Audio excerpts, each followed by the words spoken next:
Դուք ասացեք, որ հանդիպում տեղի կունենա, հա, գյուղում, Քասախյոնում, ովքեր են գալու, ով փոխանցել։ Իմ տեղեկություններով մարզպետը կառավարության անդամ եւ մուլտի տրաս ընկերության ներկայացուցիչ։ Այս երբ է նախատեսվում, ժամը քանիսի։ Այսպես է եղել, կազմեք խումբ, եկեք մեր մոտ խոսենք, ես ասել եմ, որ ստե չկա որևէ մարդ, որը գա ձեր մոտ։ Դուք ընտրվել եք այս մարդկանց միջոցով, դուք պարտավոր եք գալ այս մարդկանց մոտ։ Իրենք ասում են, որ այդպես հնարավոր չի լինելու խոսել, ես էլ ասել եմ, մենք այդպես չենք խոսելու, դուք ուղղակի ներկայանում եք, մենք ընտրում ենք մեզնից ներկայացուցիչներ եւ առանձնանում ենք ձեր հետ խոսելու համայնքապետարան, ոչ, այդ ժամանակ ճանապարհը կբացվի, կբարձրանանք բոլորով։ Համայնքապետարան, եթե հարցի լուծումը չի տրվի նրանց հետ, մենք կփորձենք ավելի կոշտ միջոց հաջորդ անգամ։ Քանի հոգի խումբ են ուզում։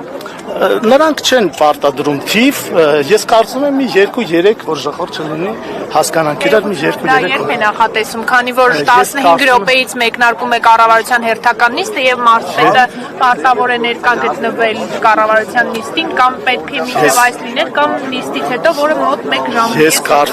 Ես կարծում եմ, որ որոշել են ով կգա, ինչ կանի, դա իմ որոշելիքը չէ, թող իրենք որոշեն ով կգա, ես ուղղակի ներկայացրեցի ներկա չլինի, թող մարզպետ լինի, դեմ չեք լինի։ Գիտեք ինչ կա, ես չէ որ պետք է անդրեմ պաշտոնների բարձր ցածր լինելը։ Կարող է նրանք արտոնագրում են մարդու, որը նրանց բացարձակ իրավունք ունի նրանց անունից խոսելու։ Ինչ խնդիր չենք տեսնում։ Այսինքն փակ եք պահելու, միջև գա։ Այո, միանշանակ մենք 10 օր շարունակ փորձել ենք թե կառավարությունում, թե բոլոր պատկան մարմիններին խնդրել ենք ուղղակի մեզ լսել։ Մեր ձայնը չի լսվել, դրա համար ենք մենք եկել այս վիճակին։ Եթե մեր ձայնը լսվեր, մենք այս բանը չէինք անի ուղղակի։ Մեր ձայնը չի լսվել։ Իսկ հիմա կարծում եք, որ նրանք ներկայանան, ձեր հարցի լուծում կտրվի։ Հարգելիներս, ինչ ակնկալիք ունեք այդ հանդիպումից։ Ուրեմն տեսեք, այս պարագայում արդեն որևէ բան չարած, մենք ունենք պրոշանի արդյունք։ Հասկանում եք ես ինչ եմ ասում։ Հիմա մեր խնդրանքը ընդամենը 200 մետր է։ Այսինքն մեր կանգնած տեղից մինչև Պրոշան համայնքը մոտավորապես 1 կիլոմետր է։ Իսկ մեր պահանջը ընդամենը այս շոշը բարձրանալ, հասկացնում եք ինչ, ասենք շնչին, եթե դա անօրինական է, ես նորից եմ նշում, եթե դա անօրինական է եղել, այսինքն մինչև հիմա, հիմա էլ է տրանսպորտը աշխատում, այսինքն անօրինական է աշխատում։ Եթե օրինական է աշխատում, մենք օրենքից բացի ուրիշ ոչ մի բան չենք խնդրում, նույն ձև շարունակի աշխատել, ուրիշ ոչ մի բան։ Շարունակի այդ նույն օրենքով, գիտեք ինչ կա,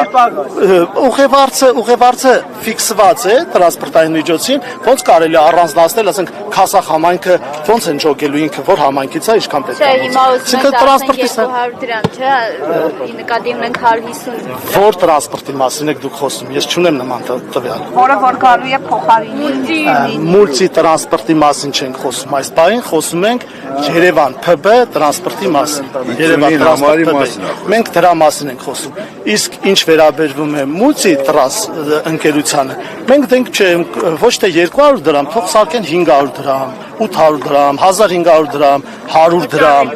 Թող վճարողը վճարի, մենք ոչ մեկի չենք պարտադրելու, մենք չենք ստիպելու։ Գուցե մեկը կլինի, որ իրան ձեռք կտա, գուցե մեկին ավելի լավ կլինի։ Խնդրեմ, ինչքան շատ կազմակերպություններ մասնակցեն, մենք որևէ խտրական բան չունենք։ Կարող են մասնակցել եւ սակագինել, թող հենց իրենք որոշեն ինչքանով կուզեն։ Մարդիկ Այնպիսի հայտարարություններ եք անում, որ հետո ինչպես ասում են, օգտագործվելու է ձեր իսկ դեմը։ Շատ լավ, թող օգտագործվի։ Նորմալ է։ Այս բնակիչները այստեղ նշեցին, որ ծանր սոցիալական բեռ են տնելու իրենց ուսերին, եթե բարձրացնեն ի վիճակի չեն։ Թող չնստեն այդ տրանսպորտը, որը թանկ կլինի, նույն մարդը թող չնստի։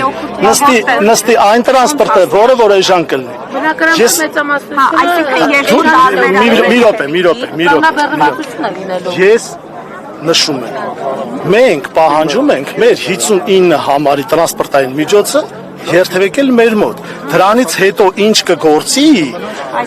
այո, մի խառնեք մեկը մյուսի հետ։ Մեր պահանջը 59 համարի տրանսպորտի